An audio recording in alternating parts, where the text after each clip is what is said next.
Hello, and welcome to the Pythagorean channel, where we look through a logical lens at illogical things.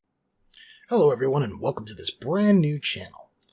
Today, we're going to talk about words. And you're probably thinking to yourself something along the lines of, what's illogical about words? And I'd say you're correct. There's not a whole lot that's illogical about words, except for maybe some of the way the English language treats words and letters and things of that nature. You know, like male and male. You know, one thing you get daily, the other thing the other thing is a gender. But more what I want to talk about is how illogically people handle words. And by handle, I don't just mean use, but interpret. And actually, that's more the crux of this video is kind of trying to understand how people understand words. You know, there's tons and tons and tons of different languages throughout the world. You know, lots of different people speak lots of different languages, and inside of those languages there are different dialects, which can be just something as simple as an accent on a different syllable, part of the framing of the word. The main crux of what I want to say, though, is you choose how you react to words. And I know that I've probably just upset a sizable portion of people, and that's okay. It's actually really important that I think people understand this, is that a word in and of itself has no power. It is just syllables that are put together. Is that you, as a person, decide how you're going to react to that. And it's kind of crazy to think you actually have that kind of power over yourself. You can create an example of this just by simply having someone speak to you in a language you don't understand. Because you don't understand and can't define what those people are saying, all you can do is go based off of inflection and body language as to whether or not you should take offense to it. And it's the same sort of thing where, you know, you can have two different people say the same thing to you, right? You could have your best friend say, hey, you're a fucking idiot. And you can have someone walk up to you from out in the middle of nowhere who's never met you before and say, hey, you're a fucking idiot. And you're going to choose between those two people which one you're going to be offended to. Most people aren't going to be very offended when their friend calls them a fucking idiot. And more than likely, it's going to be taken as a joke and it'll be laughed about later because you've probably done something stupid. Versus somebody you don't know, or even somebody who you don't have that close of a relationship with.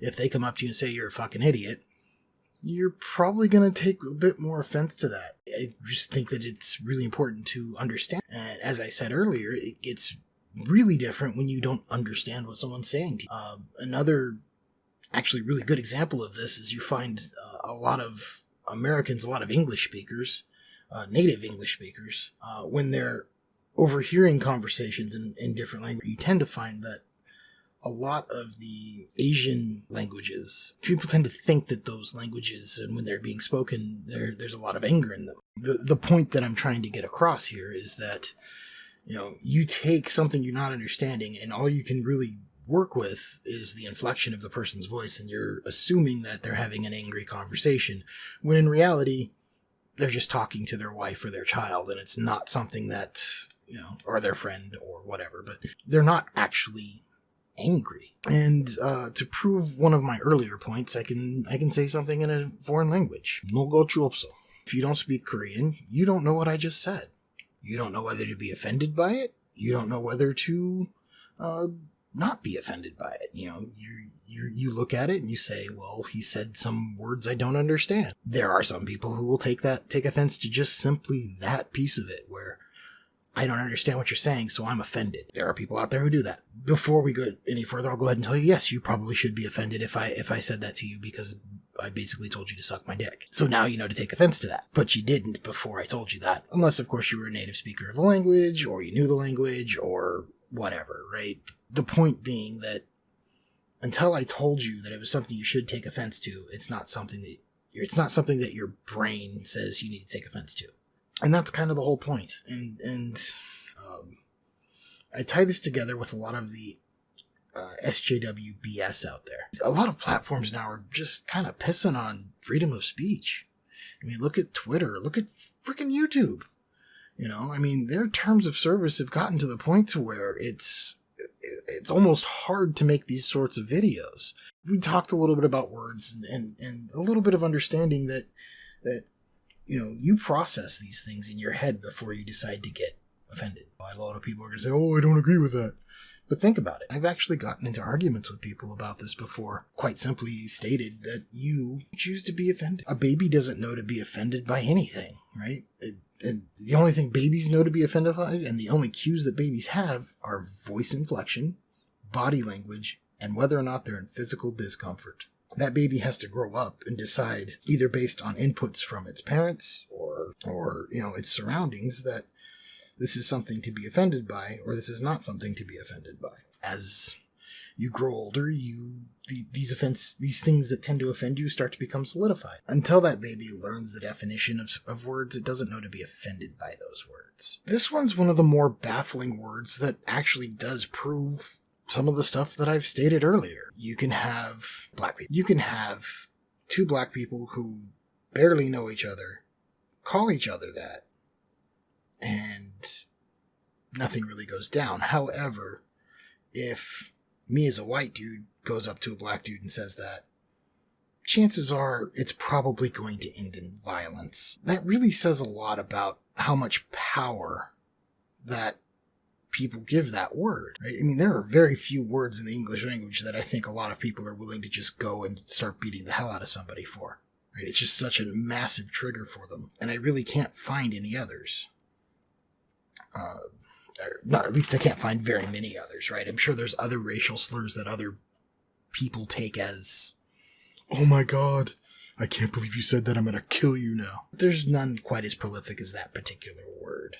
You don't need to get that upset about the word. As a matter of fact, when you strip the power away from a word that offends you, or that offends a group of people, basically saying you don't allow that word to offend you any longer, right? You've literally stripped the power away from that word. Not only have you stripped the power away from that word, but you've stripped the power away from the people using it. And I know at this point I've probably got a couple of ears perked up. By further perpetuating that a word has power over you, you are granting the person who would use that word power over you. So you choose who has power over you. Choose the words that have power, right? A black child does not automatically know that the N-word is something to take massive offense to. It's something that they learn throughout their life, right? It's probably ingrained at a pretty young age. I'm not going to sit here and say that it's, it's non-existent for most of their life. But if those children were to grow up in a society that said, who cares what that word is? Who cares the N-word, right? That N-word no longer has power over that group of people at all, in any way, shape, or form.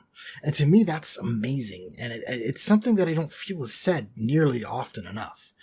And this is from the left, the right, the center, the north, the south. It doesn't matter. I don't think anybody's really saying this. And I haven't really run into anybody saying this, because I think both sides profit from this in some way, right? You've got your SJWs who profit from saying that, everybody's a Nazi, or everybody who doesn't think like us is a Nazi. Everybody who doesn't think like us is racist. Everybody who did blah, blah, blah, blah, blah. It's tiresome. But when you really sit and think about it, right, you kind of get the same thing from the other side, right? I mean, in the terms that SJW is used as a pejorative, right? That's used as a word to try and give people like myself, I'm not even calling it right wing, people like myself, power over the SJWs. And I'm not going to sit here and lie that I'm trying to use it, because the SJW thing does bother the SJWs just enough for it to actually be counted as a pejorative. If you take nothing else away from this video, besides the fact that I'm a bumbling, blathering idiot, take this away. Take away that you have power. You have the power to prevent people from offending you. You have the power to strip power from other people, at least in a verbal sense. Getting to physical violence, it's a completely different matter. But you have the power to strip people of their power. Getting to physical violence, it's a completely different matter. But you have the power to strip people of their power. I'm sure you've heard the term kill them with kindness. And it's kind of fun to kill people with kindness. It's actually kind of hilarious because you're sitting there and you're being the nicest person in the world to them and they're giving you shit. You're not reacting to it.